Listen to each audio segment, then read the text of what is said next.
रतनगढ़ गांव में हीरालाल नाम का एक अमीर सेठ अपनी पत्नी मधु और अपने 2 बेटों के साथ रहता था और वो बड़ा ही कंजूस था और साथ ही साथ वो अपने आसपास के लोगों को ब्याज पर पैसे भी दिया करता था और वो कोई दान धर्म नहीं किया करता था और वही उसकी पत्नी जरूरतमंद लोगों की मदद किया करती थी। सुनो जी, आज बाजार से कोई अच्छी और ताजा सब्जी लेकर आना। ठीक है, मैं भी सब्जी लेकर आता हूँ, तुम बाकी की तैयारी करो। ऐसा कहकर हीरालाल सब्जी लेने चला जाता है। थोड़ा आगे चलते ही उसी गांव का एक व्यक्ति मिलता है। प्रणाम मालिक, मुझे आपसे कुछ कहना है। हाँ भाई राजू, बोलो क्या कहना है। मालिक, मैं इतने दिन शहर में नौकरी कर रहा था, लेकिन वहाँ फैक्ट्री में आग लगने की वजह से हम सबको काम से निकाल दिया गया है। मेरे पास जो पैसे थे वो सब खत्म हो चुके हैं। आप मुझे कुछ पैसे उधार दे दे तो आपकी बहुत बड़ी मेहरबानी होती। जैसे ही मेरे पास पैसे आएंगे मैं आपको पैसे लौटा दूंगा। ठीक है, मैं तुम्हें पैसे दे दूंगा, लेकिन तुम्हारे पास गिरवी रखने के लिए क्या है। बिना कुछ गिरवी रखे मैं पैसे नहीं दूंगा। मालिक, मेरे पास गिरवी रखने के लिए कुछ भी नहीं है। मेरे पास जो कुछ भी था मैं वो सब पहले ही गिरवी रखवा चुका हूँ। अगर तुम्हारे पास गिरवी रखने के लिए कुछ भी नहीं है तो मैं तुम्हें कुछ नहीं दे सकता, जाओ यहाँ से। मालिक, मैं आपके आगे हाथ जोड़ता हूँ, मुझ पर दया कीजिए। मेरे बीवी बच्चे भूख से तड़प रहे हैं। मुझे नौकरी मिलते ही मैं आपके सारे पैसे लौटा दूंगा, दया कीजिए मालिक। अगर मैं ऐसे ही गांव वालों की मजबूरी सुनता रहा तो मुझे भी तुम्हारी तरह एक दिन भीख मांगना पड़ेगा, जाओ यहाँ से। इस तरह राजू के कई बार विनती करने पर भी किशन ने पैसे देने से साफ इनकार कर दिया और उसे वहाँ से भगा दिया और सेठ सब्जी लेकर अपने घर चला गया। क्या हुआ जी, आज आप क्या सब्जी लेकर आए हो और आपको आने में इतनी देर कैसे हो गई? बाजार में मुझे केवल लौकी ही ताजा लग रही थी, इसलिए मैं लौकी लेकर आया हूँ। और रास्ते में क्या है ना कि मुझे राजू मिल गया था। वो मुझसे कुछ पैसे मांग रहा था, लेकिन उसके पास गिरवी रखने के लिए कुछ नहीं था, तो मैंने उसे पैसे देने से मना कर दिया, इसलिए मुझे आने में थोड़ी देर हो गई। आप कितनी कंजूस हो। सच बोलो ना कि बाजार में बाकी सब्जियां महंगी थी, इसलिए आप लौकी लेकर आए हो। और ये सब छोड़ो, आप राजू की थोड़ी मदद कर देते तो क्या हो जाता।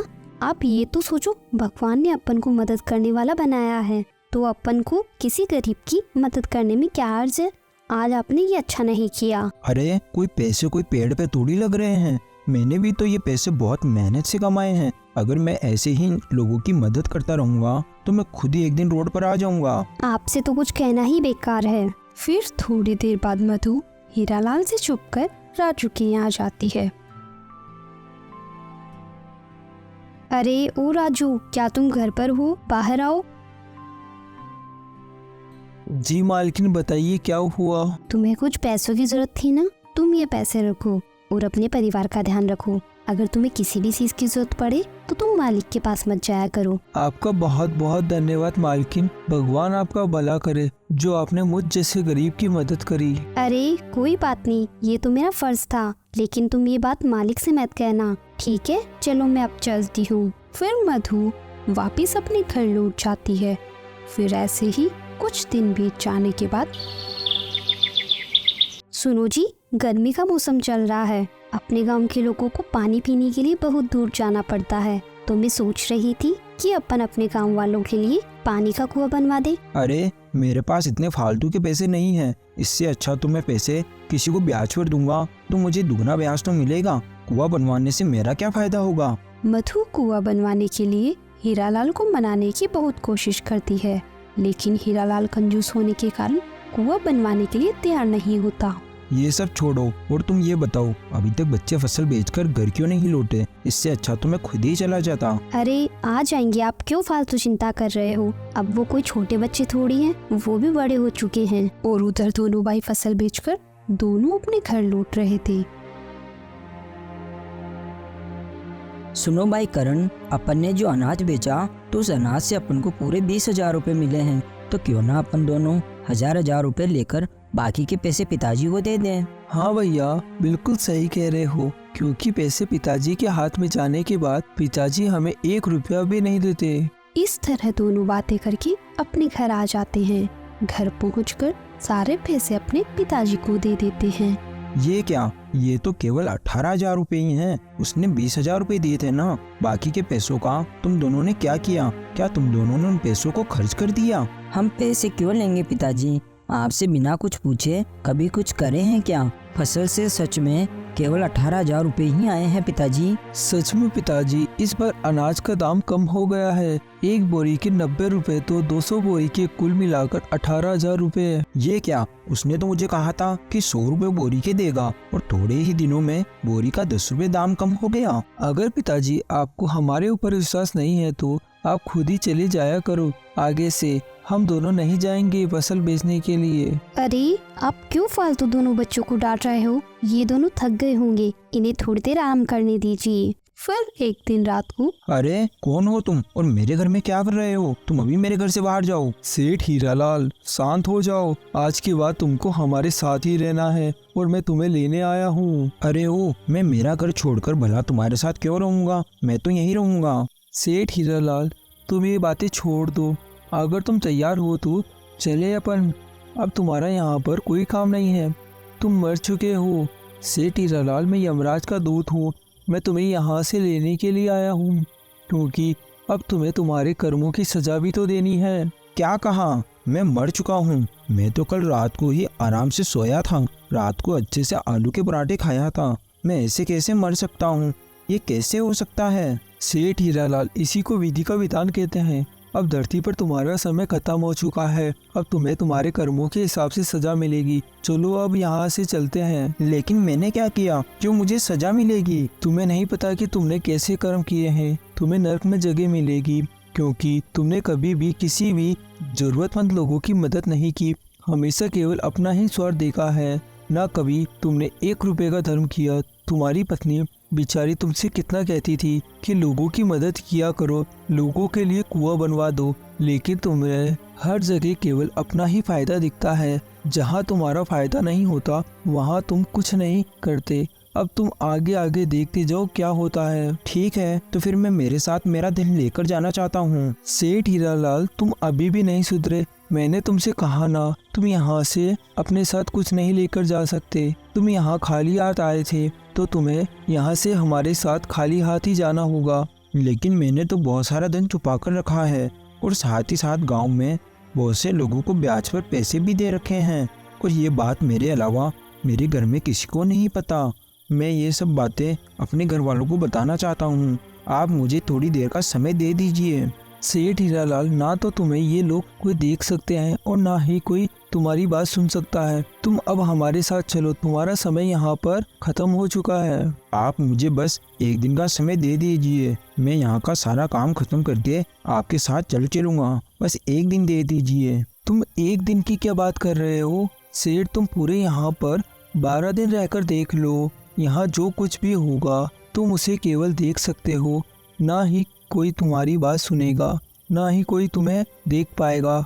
लेकिन ठीक 12वें दिन मैं तुम्हें अपने साथ लेकर जाऊंगा, और अगर तुम उससे पहले भी मेरे साथ जाना चाहते हो तो मैं तुम्हें यहाँ से ले चलूँगा। लेकिन 12वें दिन तो तुम्हें मेरे साथ जाना होगा। मेरी बात तुम्हें समझ में आ गई ना सेठ हीरालाल? ये तो बहुत ही अच्छी बात है। आपने मुझे 12 दिन का समय दे दिया, मेरे लिए इतना काफ़ी है। फिर अगले दिन जब सुबह हुई,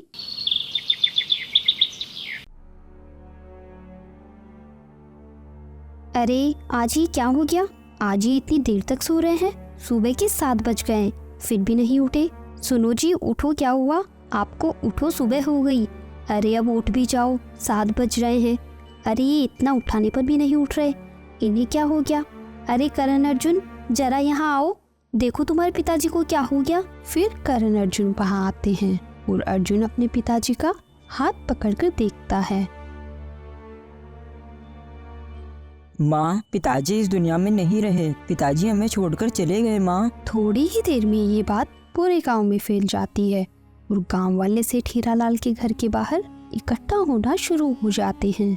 सेठ हीरालाल के परिवार वाले सभी लोग दुखी थे। कुछ दिनों पहले मैंने सेठ जी से पैसे मांगे थे, लेकिन उन्होंने मुझे पैसे देने से साफ मना कर दिया था। लेकिन मालकिन ने मेरी मदद करी थी। तुम्हें क्या लगता है इतने सारे लोग यहाँ पर सेठ जी के लिए आए हैं? नहीं, बिल्कुल नहीं। यहाँ पर सभी लोग केवल मालकिन की वजह से ही आए हैं, क्योंकि मालकिन ही है जो अपने पूरे गांव का भला करती है। लेकिन मैं तो खुश हूँ, ये चले गए, अब मुझे इनका ब्याज भरने की कोई ज़रूरत नहीं पड़ेगी। देख लिया ना सेठ हीरालाल, तुम्हारे मरने की खबर सुनकर कितने सारे लोग यहाँ आए हैं, लेकिन कोई भी दुखी नहीं है। सब तुम्हारे यहाँ से जाने से खुश हैं और अब किसी को भी तुम्हारे ब्याज के पैसे नहीं देने पड़ेंगे। आगे आगे देखते जाओ सेठ हीरालाल, क्या होता है। तुमने जैसा किया है तुम वैसा ही भरोगे। तुम लोगों को मैंने कितनी बार पैसे दिए हैं, लेकिन तुम दोनों फिर भी मेरे लिए ऐसा बोल रहे हो। तुम्हें जरा भी दुख नहीं है मेरे जाने का। अरे सेठ अभी रुक जाओ, अभी तुम्हें यहाँ पूरे 12 दिन रुकना है। देखते जाओ लोग तुम्हारे लिए क्या क्या कहते हैं। और इन सब की छोड़ो, तुम अंदर चलकर देखो तुम्हारा परिवार तुम्हारे लिए क्या क्या बोल रहा है। फिर वो दोनों अंदर जाते हैं। सुनो भैया, अब पिताजी के अंतिम संस्कार में कितना खर्चा आ जाएगा? अरे ये कोई समय है ये सब बातें करने का? जो भी आएगा वो आ जाएगा। वैसे भी पिताजी ने वो सारा धन जमा करके रखा है, तो हमें इसकी कोई समस्या नहीं आएगी। इन दोनों को मेरे जाने का तो दुख बिल्कुल भी नहीं है। इन दोनों को तो बस खर्चे की चिंता हो रही है। हीरालाल, इसमें इन दोनों की कोई गलती नहीं है। तुमने भी तो हमेशा बस खर्चे की ही चिंता की है, तो आज ये दोनों भी यही कर रहे हैं। ये सब इन्होंने तुमसे ही सीखा है।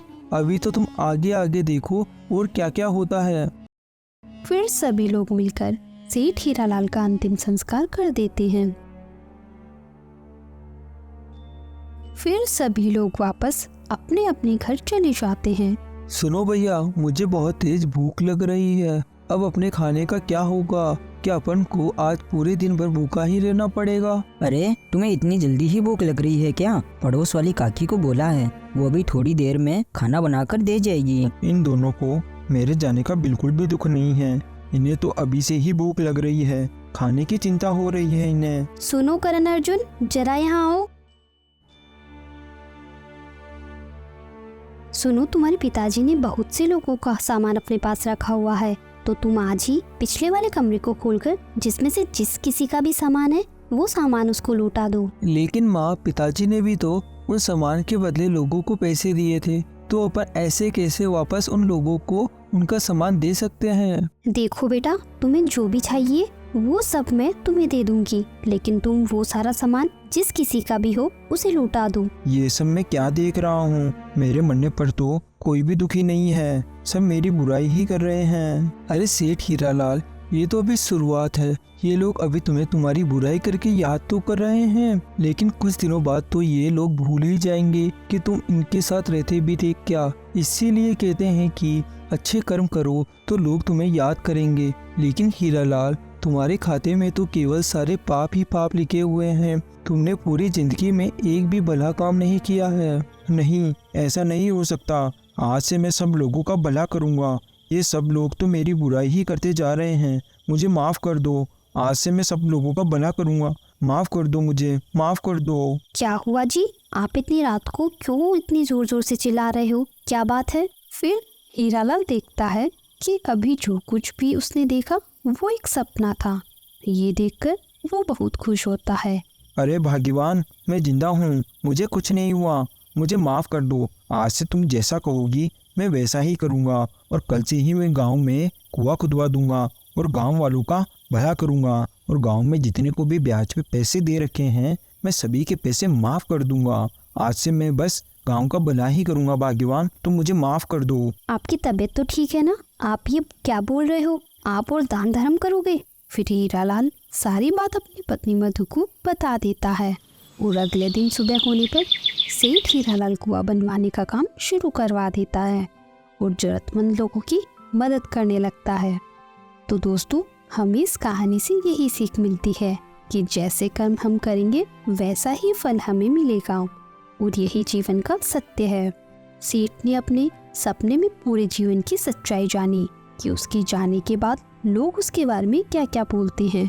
तो हम भी जब तक इस धरती पर हैं हमें अच्छे कर्म करना चाहिए, ताकि लोग हमें अच्छे कर्मों की वजह से याद करें और हमारे लिए अच्छा बोलें। Thanks for watching.